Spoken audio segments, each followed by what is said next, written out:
नमस्कार साथियों।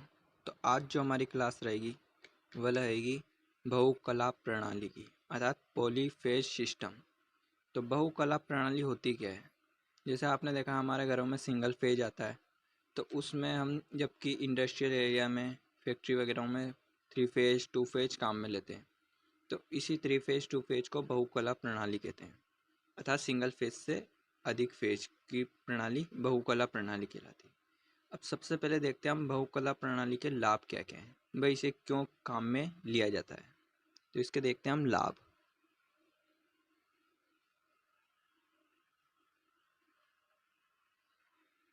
तो सबसे पहला जो लाभ आता है वो है कि पॉलीफेज सिस्टम में जो मशीनें होती है अर्थात उपकरण, वो सेल्फ स्टार्ट होते हैं, क्योंकि इसमें जो इसको थ्री फेज सप्लाई को हम देते हैं तो इससे घूमने वाला चुंबकीय क्षेत्र बनता है, तो ये सेल्फ स्टार्ट होती है।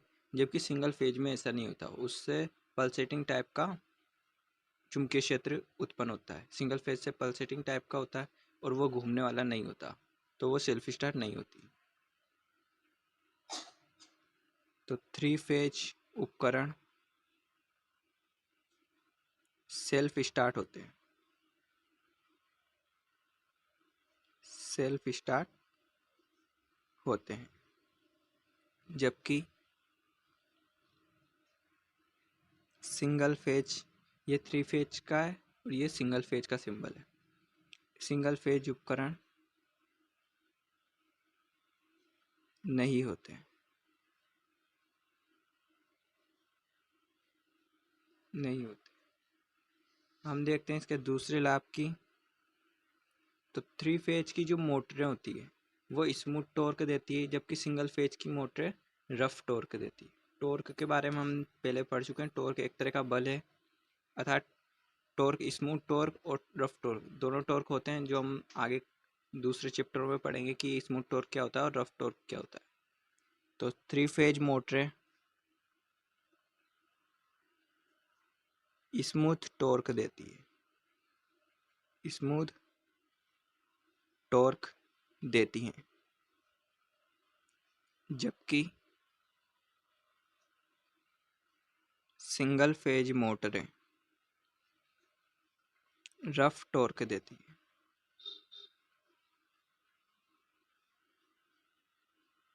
सिंगल फेज मोटरें रफ टॉर्क देती है। अगला लाभ देखते हैं। तो सिंगल फेज परिपथ में जो लाइट एंड फैन का परिपथ होता है तथा लोड का परिपथ, आपने देखा होगा हमारे घरों में जो सिंगल फेज आता है उसमें हम पावर सॉकेट का अलग से कनेक्शन दिया जाता है, जबकि थ्री फेज में ये ज़रूरत नहीं है, उसमें दोनों कनेक्शन एक साथ किया जा सकता है।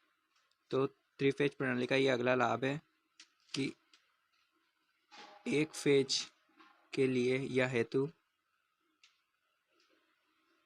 लाइट एंड फैन व लोड के लिए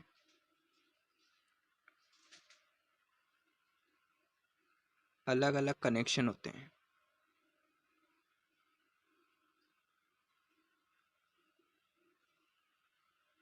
तो सिंगल फेज के लिए तो लाइट एंड फैन और लोड के लिए अलग अलग कनेक्शन होते हैं, जबकि थ्री फेज के लिए या थ्री फेज हेतु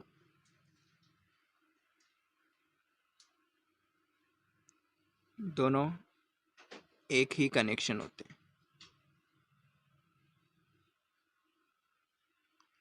एक ही कनेक्शन होते हैं। तो ये थ्री फेज प्रणाली का लाभ है।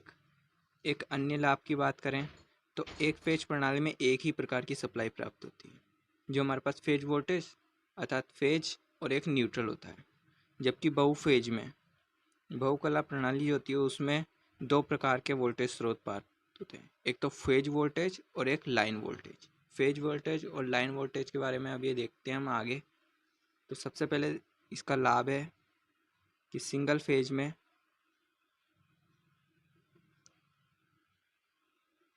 एक प्रकार की सप्लाई ही प्राप्त होती है, एक प्रकार की सप्लाई ही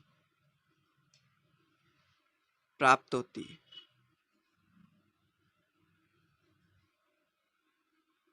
जबकि थ्री फेज में हमें दो प्रकार कौन कौन सी, एक तो फेज वोल्टेज, फेज वोल्टेज को हम इससे प्रदर्शित करते हैं, फेज वोल्टेज व लाइन वोल्टेज VL प्रकार की सप्लाई प्राप्त होती है।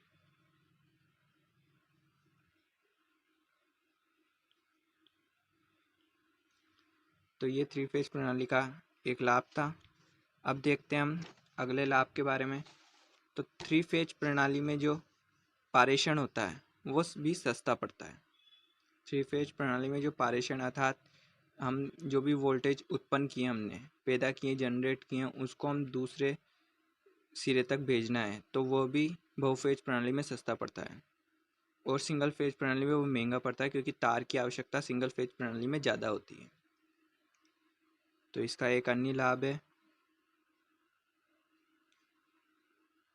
बहुकला में पारेषण अर्थात ट्रांसमिशन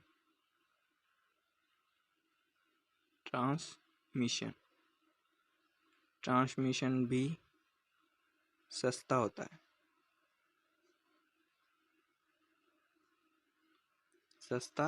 है। क्योंकि अपेक्षाकृत शक्ति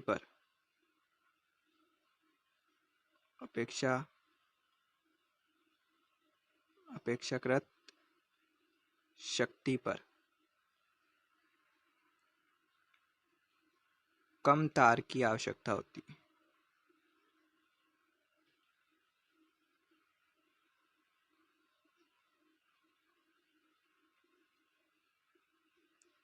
अपेक्षाकृत शक्ति पर कम तार की आवश्यकता होती है, जबकि सिंगल फेज में अधिक तार की आवश्यकता होती है। इसलिए बहुकला प्रणाली में पारेषण सस्ता पड़ता है। अब इसके देखते हैं हम नेक्स्ट अगले लाभ के बारे में। तो बहुकला प्रणाली में जो अल्टरनेटर होता है, अल्टरनेटर किसे कहते हैं? जो AC उत्पन्न करता है। अल्टरनेटर चैप्टर में हम अल्टरनेटर के बारे में पढ़ेंगे कि अल्टरनेटर होता क्या है। तो आप अभी यहाँ ध्यान में रखिए, अल्टरनेटर एक AC उत्पन्न करता है, AC धारा उत्पन्न करता है, अर्थात ये जनरेटर की जैसी भांति कार्य करता है। DC जनरेटर होता है तो DC उत्पन्न करता है, DC generator. Alternator AC generate करता है। तो बहुकला प्रणाली में जो अल्टरनेटर होता है उसको आसानी से समांतर क्रम में सिंक्रोनाइजेशन किया जा सकता है।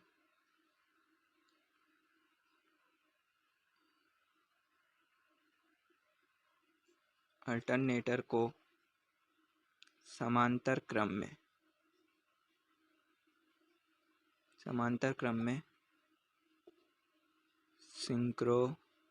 आसानी से किया जा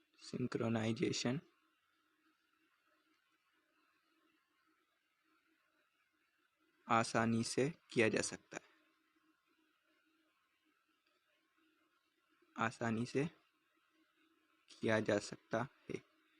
है। अल्टरनेटर को समांतर क्रम में सिंक्रोनाइजेशन आसानी से किया जा सकता है। ये थ्री फेज प्रणाली का एक और लाभ है। अब सिंक्रोनाइजेशन होता क्या है? तो सिंक्रोनाइजेशन अर्थात कोई उपकरण है तो वह लोड नहीं ले पा रहा है, तो उसको लोड लेने के लिए उसके समांतर क्रम में एक और उपकरण जोड़ दिया जाता है। तो वह लोड ले पाता है। तो इस प्रक्रिया को ही सिंक्रोनाइजेशन कहते हैं। तो अल्टरनेटर भी इसीलिए समांतर क्रम में सिंक्रोनाइजेशन किया जाता है क्योंकि वह अधिक लोड ले पाए। तो ये थे थ्री फेज प्रणाली के लाभ। अब देखते हैं हम बहुकला प्रणाली के प्रकार।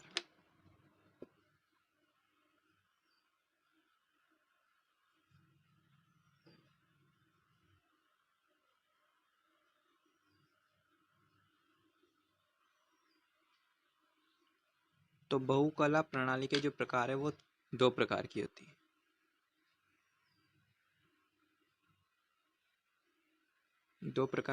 पहला होता है टू फेज और दूसरा होता है थ्री फेज प्रणाली। सबसे पहले बात करेंगे हम टू फेज प्रणाली के बारे में। तो टू फेज में क्या होता है, दो कुंडलियां होती है, उनको 90 डिग्री कोण पर विस्थापित किया जाता है। इस प्रकार इसमें दो कुंडलियां होती है, उनको ये 90 डिग्री कोण पर विस्थापित किया जाता है। इनमें जो एक कुंडली में ईएमएफ उत्पन्न होता है, जो कुल ईएमएफ होता है, क्योंकि इसमें ईएमएफ उत्पन्न होता है टू फेज प्रणाली से, तो इसमें कुल ईएमएफ जो होता है वो एक फेज में से का ऋण 2 गुना होता है। मतलब इसमें कुल ईएमएफ बराबर अर्थात ईटी बराबर एक फेज में उत्पन्न ईएमएफ का √2 गुना होता है, √2 गुना। इससे न्यूमेरिकल भी आ जाता है। आपको दे रखा होगा कि एक फेज का ईएमएफ दे दिया होगा तो आपको कुल ईएमएफ ज्ञात करना पड़ेगा। कहेगा वो 2 फेज प्रणाली के लिए तो ये सूत्र है और 3 फेज के लिए अलग सूत्र है। अब बात करते हैं इसके उपयोग की। तो 2 फेज का जो उपयोग है, 2 फेज का उपयोग ओनली ऊष्मा देने में किया जाता है, ऊष्मा के लिए किया जाता है। अर्थात विद्युत भट्टियों में इसका 2 फेज प्रणाली का उपयोग किया जाता है। विद्युत भट्टियों में ऊष्मा प्रदान करने के लिए, विद्युत भट्टियों में ऊष्मा प्रदान करने के लिए 2 फेज का प्रयोग किया जाता है। अब बात करते हैं हम इसके खास पॉइंट्स की कि 2 फेज प्रणाली के लिए कौन कौन सी कंडीशन होना जरूरी है। तो इसमें फेज अंतराल, इसमें फेज अंतराल 90 डिग्री का होना चाहिए। यहाँ पे आप देख सकते हैं फेज अंतराल 2 फेज प्रणाली में 90 डिग्री का होना चाहिए। अब बात करते हैं इसके सेकेंड पॉइंट की। तो इसमें दोनों कुंडलियों में वोल्टता समान होनी चाहिए, दोनों कुंडली में वोल्टेज समान होने चाहिए और वोल्टेज समान होनी चाहिए अर्थात इसका कह सकते हैं हम इनके चक्रों की संख्या भी समान होनी चाहिए, क्योंकि चक्र बराबर होंगे तभी वोल्टेज भी समान उत्पन्न करेगा। तो चक्रों की संख्या भी समान होनी चाहिए, चक्रों की संख्या समान होनी चाहिए। अब बात करें इसमें आवृत्ति भी समान होनी चाहिए। तो आवृत्ति समान यानी एक फेज जो है और दूसरे फेज की आवृत्ति वो समान होनी चाहिए। तो ये है फेज अंतराल और इन दोनों के मध्य एक तरह से ये भी कह सकते हैं कुंडलियों के मध्य 90 डिग्री का अंतराल होना चाहिए, ये भी कह सकते हैं कुंडली के मध्य 90 डिग्री का अंतराल। ऐसे भी मिल जाएगा आपको, या ये कह देगा कि फेज अंतराल 90 डिग्री होना चाहिए, तो आप किसी भी प्रकार से बोल सकते हैं। यह है 2 फेज प्रणाली। अगली देखते हैं हम 3 फेज प्रणाली के बारे में। दूसरा आता है हमारा 3 फेज प्रणाली।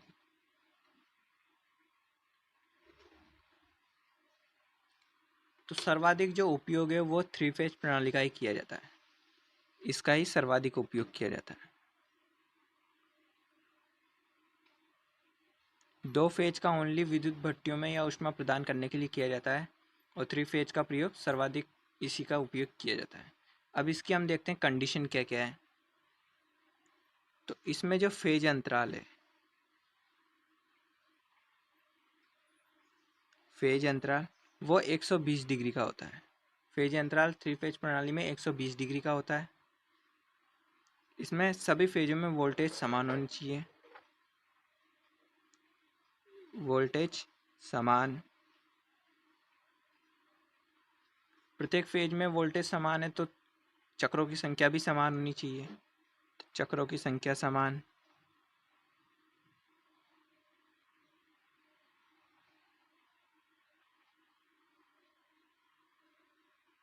और चक्रों की संख्या समान है तो इसमें इसमें भी आवर्ती समान होनी चाहिए, इसमें भी आवर्ती समान होनी चाहिए, आवर्ती समान। तो ये कंडीशन है 3 फेज प्रणाली की कि इसमें फेज अंतराल जो होता है 120 डिग्री का होता है, इसमें वोल्टेज समान होनी चाहिए, चक्रों की संख्या भी समान होनी चाहिए और आवर्ती भी समान होनी चाहिए। अब बात करते हैं इसमें जो उत्पन्न ईएमएफ है, कुल ईएमएफ वो कितना होता है। तो इसमें जो कुल ईएमएफ उत्पन्न होता है वो एक ईएमएफ का रूट 3 गुना होता है। एक ईएमएफ का रूट 3 गुना। तो कुल ईएमएफ ज्ञात करना है तो हमें एक फेज का ईएमएफ दिया होगा, जिससे हम ईएमएफ या वोल्टेज भी कह सकते हैं इसे। एक ईएमएफ या वोल्टेज दिया होगा, उसको रूट 3 से गुणा करेंगे तो हमारे पास 3 फेज प्रणाली के लिए कुल ईएमएफ आ जाएगा। तो ये है 3 फेज प्रणाली। अब देखते हैं हमें क्वेश्चन। तो क्वेश्चन क्या कहता है, एक फेज का वोल्टेज 10 है, 10 वोल्ट है, तो 2 फेज तथा 3 फेज के लिए कुल वोल्टेज ज्ञात करो। तो इसको हम हल कैसे करेंगे। सबसे पहले देखते हैं हम 2 फेज के लिए। तो 2 फेज में जो कुल ईएमएफ ज्ञात करने का सूत्र है, कुल वोल्टेज ज्ञात करने का सूत्र है, वो है रूट 2 गुना और एक फेज का ईएमएफ। तो रूट 2 इंटू 10 इसे ज्ञात करेंगे। इसको जब हम हल करेंगे तो रूट 2 का मान होता है 1.414 इंटू 10 से गुणा करेंगे तो आंसर आ जाएगा हमारे पास 14.14 वोल्ट। ये है 2 फेज के लिए। अब देखते हैं हम 3 फेज के लिए। तो 3 फेज का जो सूत्र है वो कुल वोल्टेज रूट 3 गुना एक फेज का वोल्टेज। तो रूट 3 का जो मान होता है वो होता है 1.732 इंटू एक ईएमएफ का मान दिया हुआ है हमको, एक फेज का ईएमएफ 10 वोल्ट। इसको गुणा करेंगे तो हमारे पास आएगा 17.32 वोल्ट। ये हो जाएंगे हमारे आंसर। अब देखते हैं हम बहुकला प्रणाली के कुछ अवयव के बारे में। सबसे पहले आता है हमारा फेज वोल्टेज।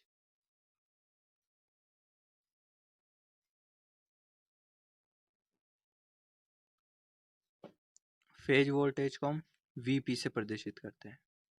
तो फेज वोल्टेज किसे कहते हैं, तो एक फेज व न्यूट्रल के बीच मापा गया वोल्टेज या एक फेज और न्यूट्रल के बीच का वोल्टेज फेज वोल्टेज कहलाता है। एक फेज व न्यूट्रल के मध्य का वोल्टेज क्या कहलाता है, फेज वोल्टेज। अब आता है हमारा लाइन वोल्टेज।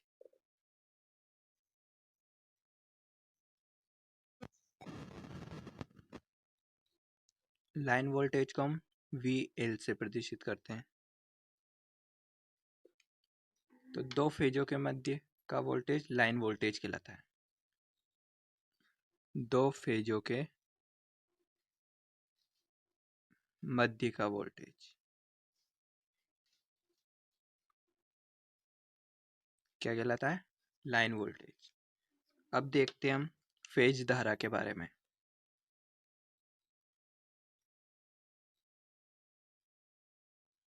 फेज धारा को हम IP से प्रदर्शित करते हैं। तो एक फेज की धारा फेज धारा कहलाती है। एक फेज की धारा क्या कहलाती है, फेज धारा। अब देखते हैं हम लाइन धारा के बारे में। लाइन धारा को हम IL से प्रदर्शित करते हैं। तो एक लाइन की धारा लाइन धारा कहलाती है। एक लाइन की धारा क्या कहलाती है, लाइन धारा। आप इसे इस प्रकार भी समझ सकते हैं, जैसे हमारी एक कुंडली है, ये दूसरी है, इनके मध्य से हमने एक न्यूट्रल निकाला है, ये हमारा फेज है और ये भी फेज। ये फेज है, ये न्यूट्रल और ये फेज। ये दो फेज है। तो दो फेजों के मध्य का वोल्टेज क्या कहलाता है, लाइन वोल्टेज। दो फेजों का मध्य का वोल्टेज लाइन वोल्टेज। अब देखते हैं एक फेज व एक, ये एक फेज व एक न्यूट्रल, इनके मध्य का वोल्टेज देखो, एक फेज व न्यूट्रल के मध्य का वोल्टेज फेज वोल्टेज अर्थात VP। तो इस प्रकार भी आप देख सकते हैं। और फेज धारा और लाइन धारा, फेज धारा तो एक फेज की धारा और लाइन धारा एक लाइन की धारा। अब देखते हैं हम 3 फेज प्रणाली की कुल शक्ति के बारे में।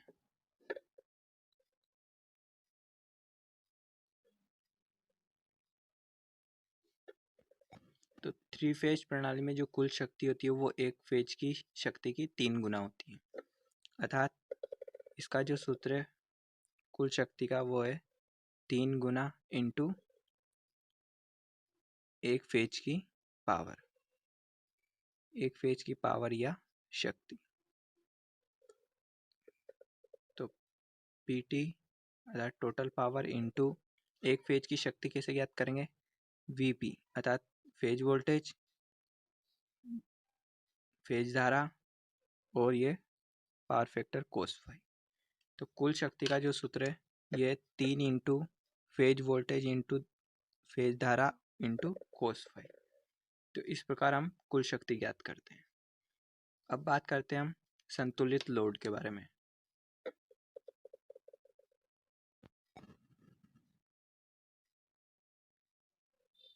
संतुलित लोड, तो तीनों फेजों पर जो लोड अगर एक समान होता है तो उसे संतुलित लोड कहलाता है। तीनों फेजों पर यदि लोड समान होगा तो संतुलित लोड कहलाता है। तीनों फेजों पर लोड एक समान होना क्या कहलाता है, संतुलित लोड। अब बात करते हैं हम असंतुलित लोड के बारे में।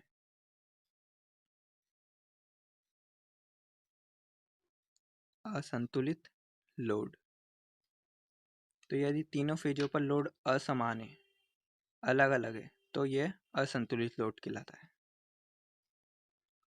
तीनों फेजों पर लोड असमान होना, असमान अर्थात अलग अलग होना, तो ये कहलाता है हमारा असंतुलित लोड। अब देखते हैं हम फेज सीक्वेंस डिटेक्टर के बारे में।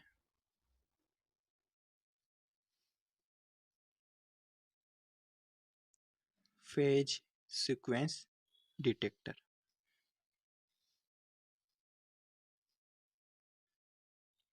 नाम से ही आपको पता चल रहा है कि फेज सीक्वेंस डिटेक्टर है, अर्थात ये फेज का अनुक्रम ज्ञात करने के लिए एक उपकरण होता है, उसे फेज सीक्वेंस डिटेक्टर कहते हैं। जो कि आपको इस चित्र में दिख रहा होगा कि फेज सीक्वेंस डिटेक्टर कैसा होता है। तो इसमें क्या होता है, ये एक मशीन है, तो इसमें एक सुई होती है जिसकी घूमने की दिशा को देखकर अनुक्रम ज्ञात किया जाता है। तो ये फेज अनुक्रम ज्ञात करने हेतु उपयुक्त होता है या उपयोग में लिया जाता है।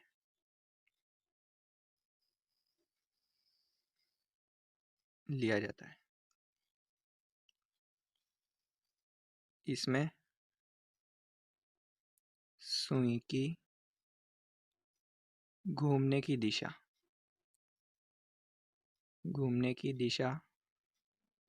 देखकर फेज अनुक्रम ज्ञात करते हैं। फेज अनुक्रम ज्ञात करते हैं।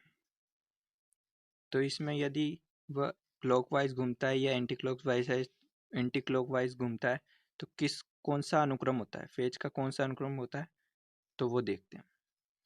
तो इसमें अगर क्लॉकवाइज घूमता है, इसमें अगर जो सुई लगी होती है वो क्लॉकवाइज घूमती है, तो हमें जो फेज अनुक्रम ज्ञात होगा वो होगा RBY। वो हमें कैसा प्राप्त होगा, RBY। आप इससे भी समझ सकते हैं कि हमारे पास थ्री फेज है जो 120 डिग्री पर स्थापित है। तो यदि हम इसको क्लॉकवाइज घुमाएंगे, ऐसे